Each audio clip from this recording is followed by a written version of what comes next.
Before we get to the charts, we've got our Trader Pro Crypto Alert System free webinar tomorrow. Click the link in the comments of this video to sign up.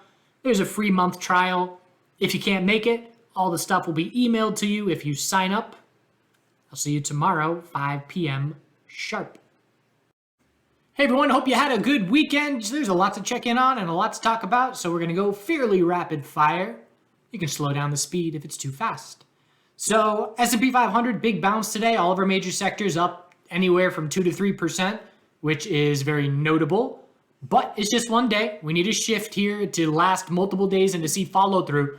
Over the past couple of weeks, I've had a clear bear lean, but I'm much more open to the bull side of things to start this week. And there's a number of reasons, all the little pieces of the puzzle, and we'll go through them all. But the biggest factor for me as I prepped over the weekend was knowing the S&P 500 bear flag that just confirmed on the daily time frame will not see any follow through unless all of our major sectors that have not broken the low of last week confirm their bear flags as well.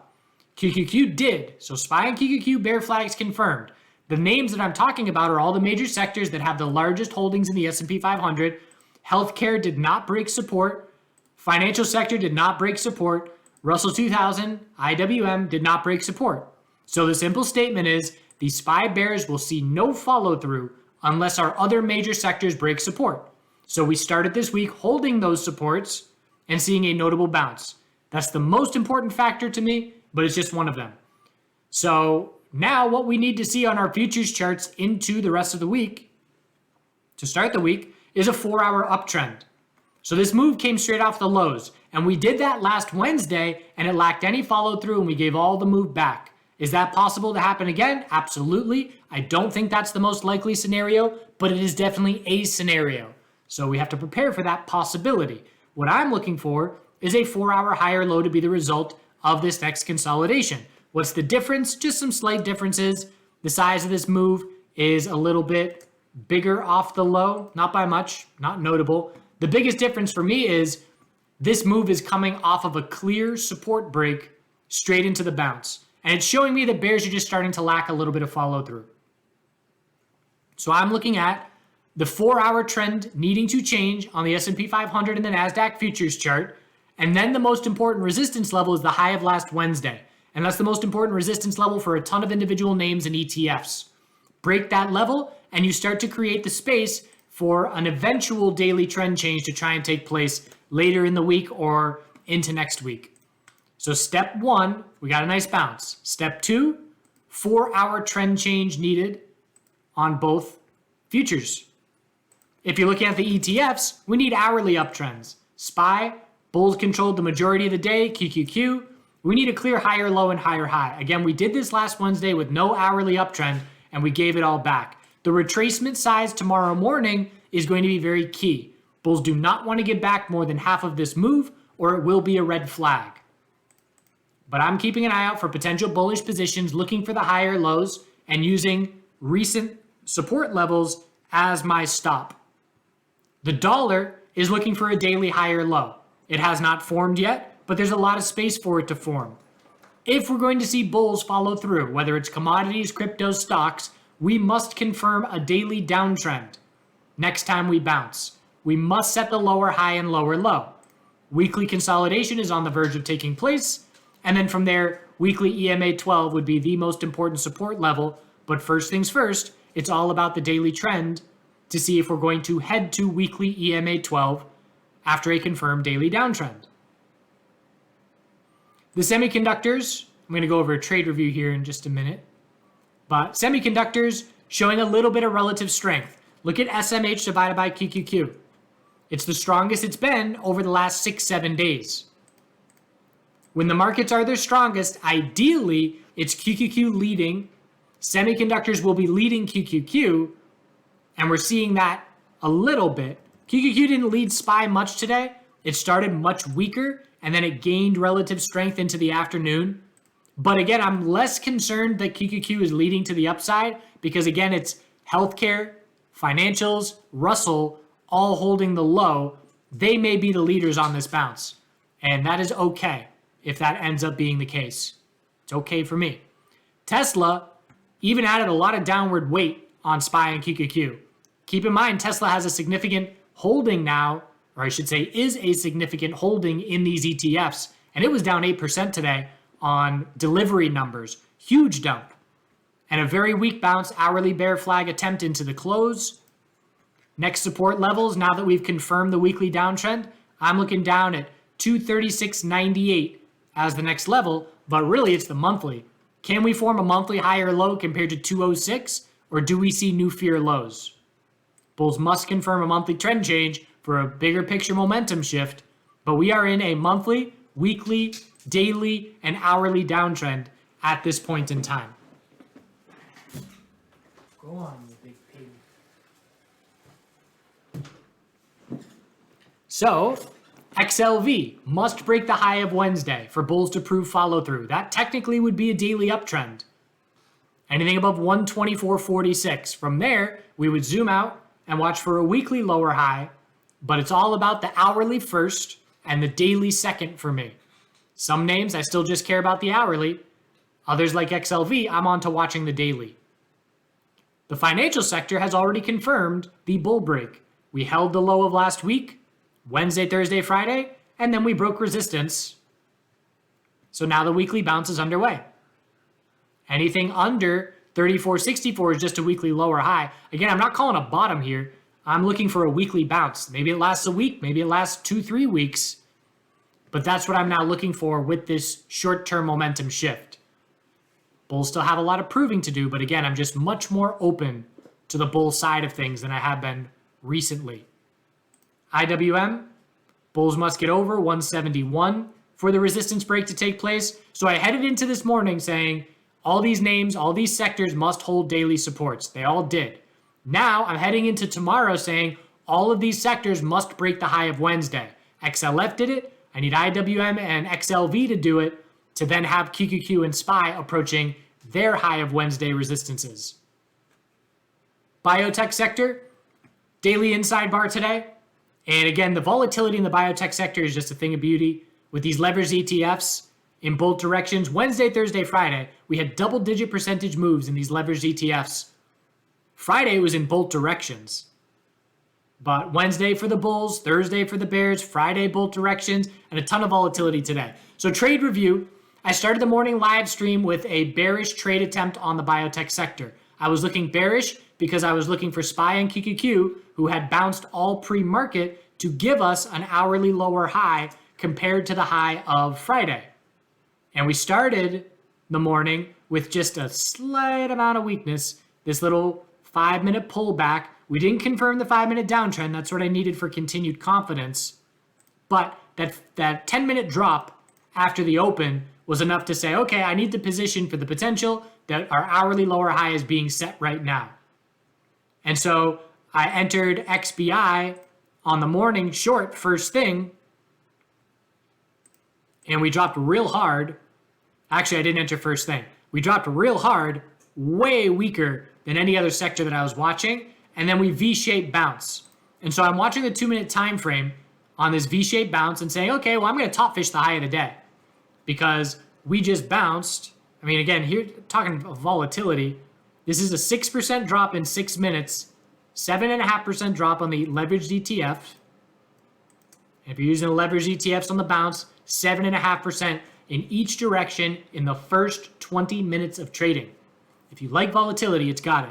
But I was looking for the top fish with that resistance. And I made my first entry at about 80.58. I'm trading LABD, the leveraged ETF. And then I said, if we break the high of the day, I'm going to look to make a second entry if we break the high of the day with no follow through. And so we did that. We broke the high of the day by 3-4 pennies straight into a pullback, but I flinched. I wasn't ready. This is part of the reason why I trade worse when I'm live streaming, because I'm talking about my trade rather than filling out my order and being prepared for it. So I didn't have my order filled out, ready to go with a market entry on that higher high with no follow through.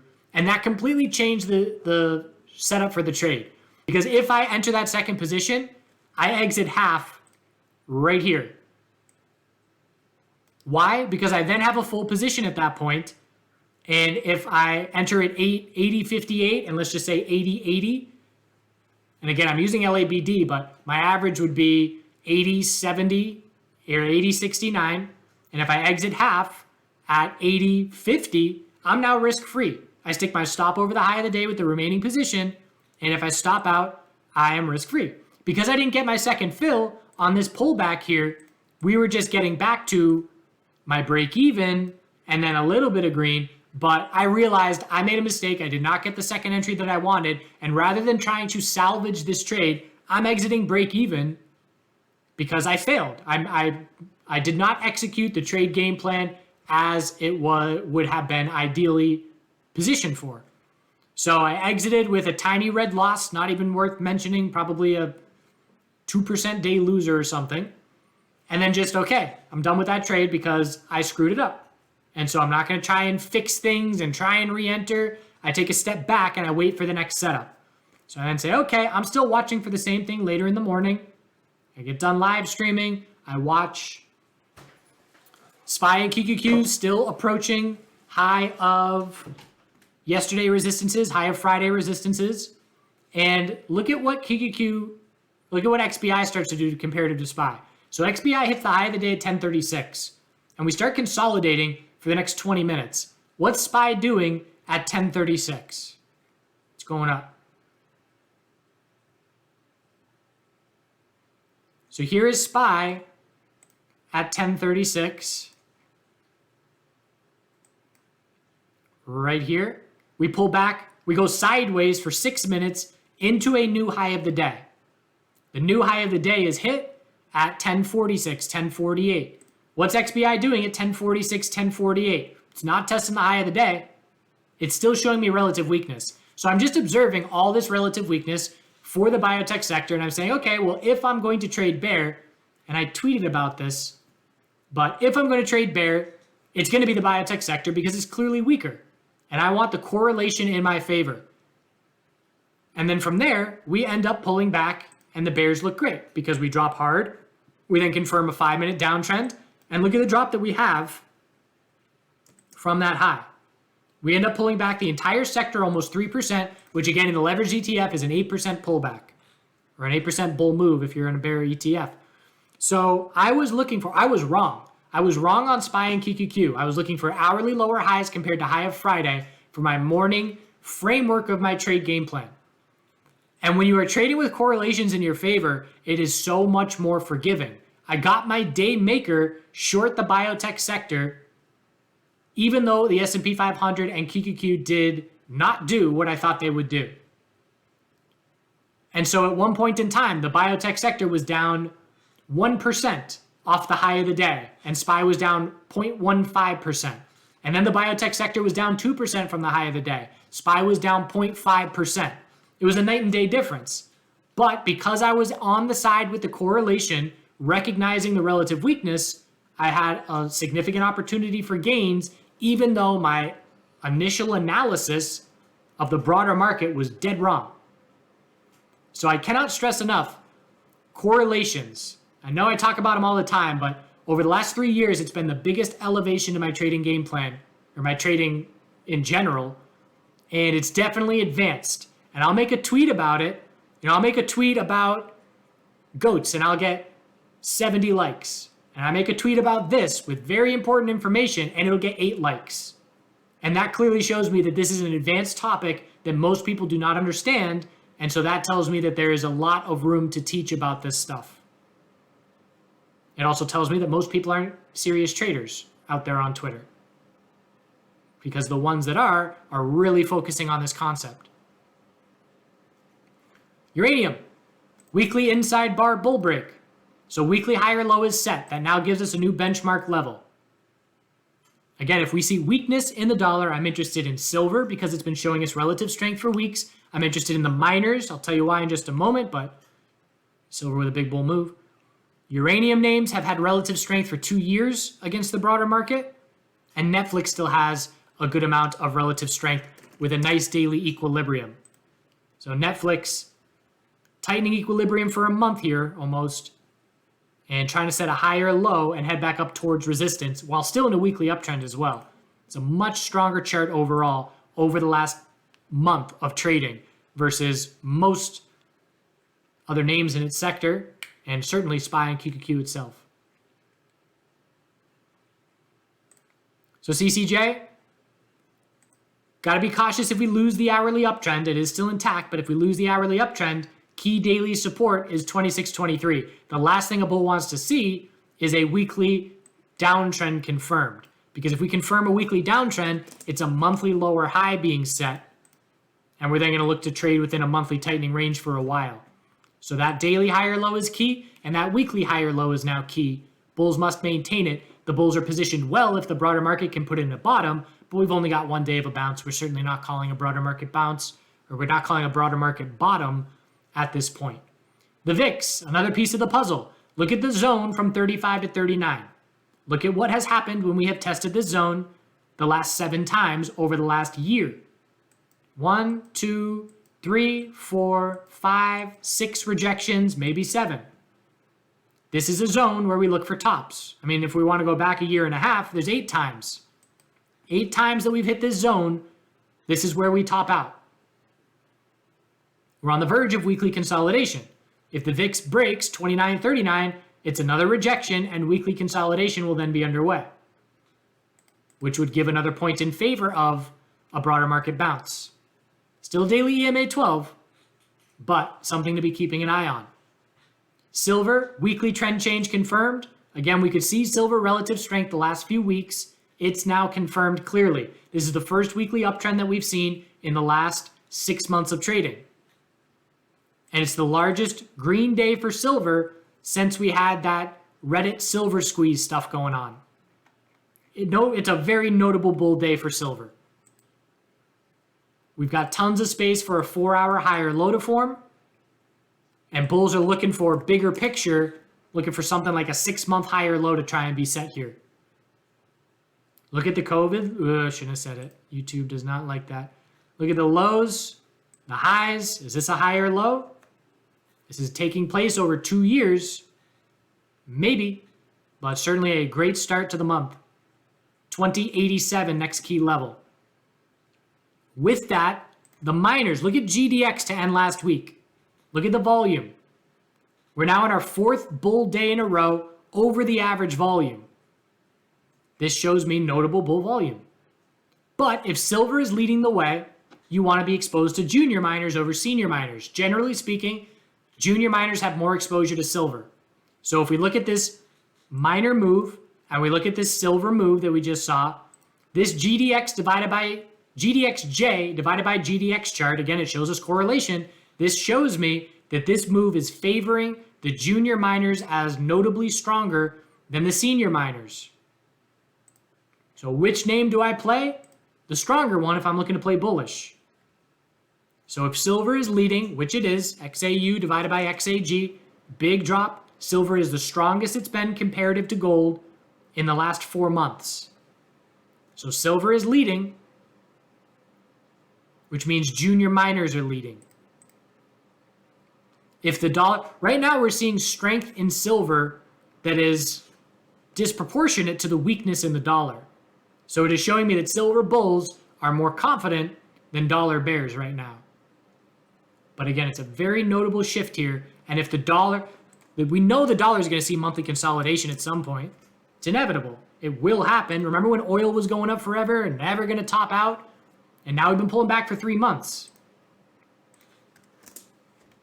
Oil straight shot up for 8 months, 6 months. We had weekly EMA 12 grinding up. Guess what the dollar is doing? Grinding up weekly EMA 12. We will lose it eventually, and we will see multiple months of consolidation. And when that happens, commodities are going to perform well, stocks are going to perform, and crypto is going to perform. So that's what I'm watching for into the end of the year here. And we're just seeing some signs of it in relative strength. Bitcoin has been showing us relative strength against the broader stock market for the last couple weeks.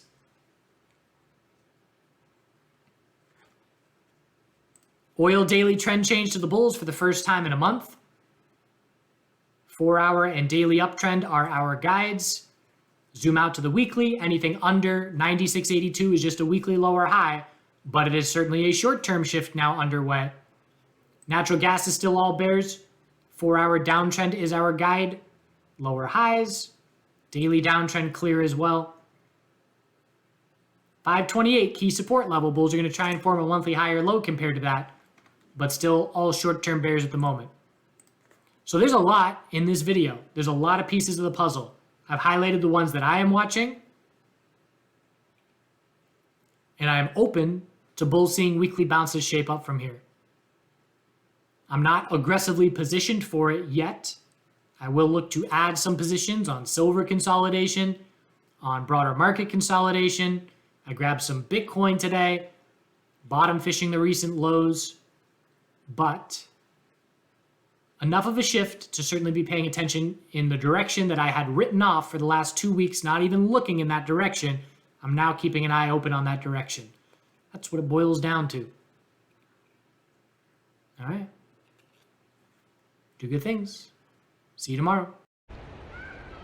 Been watching the birds over the last week eat all these pokeberries. This is a quote-unquote weed, but you just let the bushes get nice and big and then the birds have an extra food source. This is my pet princess tree that grows in the corner here every year. It's an invasive, but I'm keeping tabs on it.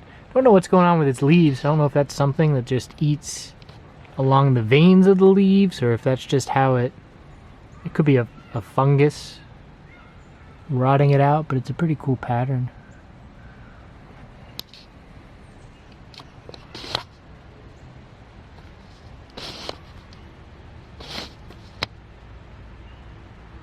You peeing? We're going to plant a bunch of the cold-tolerant leafy greens here in the greenhouse. Kale, lettuce, cilantro, parsley, spinach, chard, what else? Arugula.